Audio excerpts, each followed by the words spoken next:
Hello everyone, I'm Navya Bharati, speech and language technologist and psychologist. ఈరోజు మనము పిల్లల్లో ఎక్కువగా గమనించే స్టబ్బర్నెస్ లేదంటే మొండితనము ఎలాంటి కారణాల వల్ల వేటి వల్ల వస్తుంది అనేది తెలుసుకున్నాము. సో ఈ స్టబ్బర్నెస్ పెరగడానికి main reasons, first one communication issues. అంటే పేరెంట్స్ ఎప్పుడైతే వాళ్ళ ఫీలింగ్స్ని వ్యాలిడేట్ చేయడం తగ్గిస్తారో, సో వాళ్ళ నీడ్స్ని ఎక్స్ప్రెస్ చేసే ఒక వేనే వాళ్ళ ఫ్రస్ట్రేషన్ని నీడ్స్ని వాళ్ళు స్టబ్బర్నెస్ రూపంలో ఎక్స్ప్రెస్ చేస్తూ ఉంటారు. తర్వాత ఇంకా కొన్ని కండిషన్స్లో కొన్ని రకాల డిజార్డర్స్, ఎస్పెషల్లీ యాంగ్జైటీ కానీ, ఏడిహెచ్డి కానీ, ఓడిడి కానీ, ఇలాంటి కండిషన్స్లో వాళ్ళ వే ఆఫ్ ఎక్స్ప్రెషనే అది స్టబ్బర్నెస్ అనమాట. సో ఇలాంటి కండిషన్స్ ఉన్న వాళ్ళకు మెడికల్ సపోర్ట్ అనేది మీరు ఉంటుంది.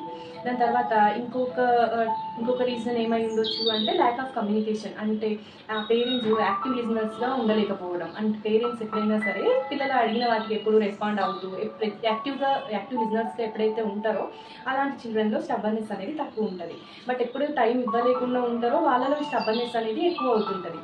సో దీనికి మరి సొల్యూషన్స్ ఏంటి అన్నప్పుడు, ఈ స్టబ్బర్నెస్ వాళ్ళు ఎక్స్పెక్ట్ చేస్తున్నప్పుడు దానికి మనము పాజిటివ్గా రియాక్ట్ అవ్వకూడదు, నెగిటివ్గా కూడా రియాక్ట్ అవ్వకూడదు. ఎప్పుడైతే మనము పాజిటివ్గా రియాక్ట్ అవుతామో అదే యాటిట్యూడ్ వాళ్ళలో రైన్ఫోర్స్ అయ్యి ఇంకా స్టబ్బర్న్ అవ్వడానికి ఛాన్స్ ఉంటుంది.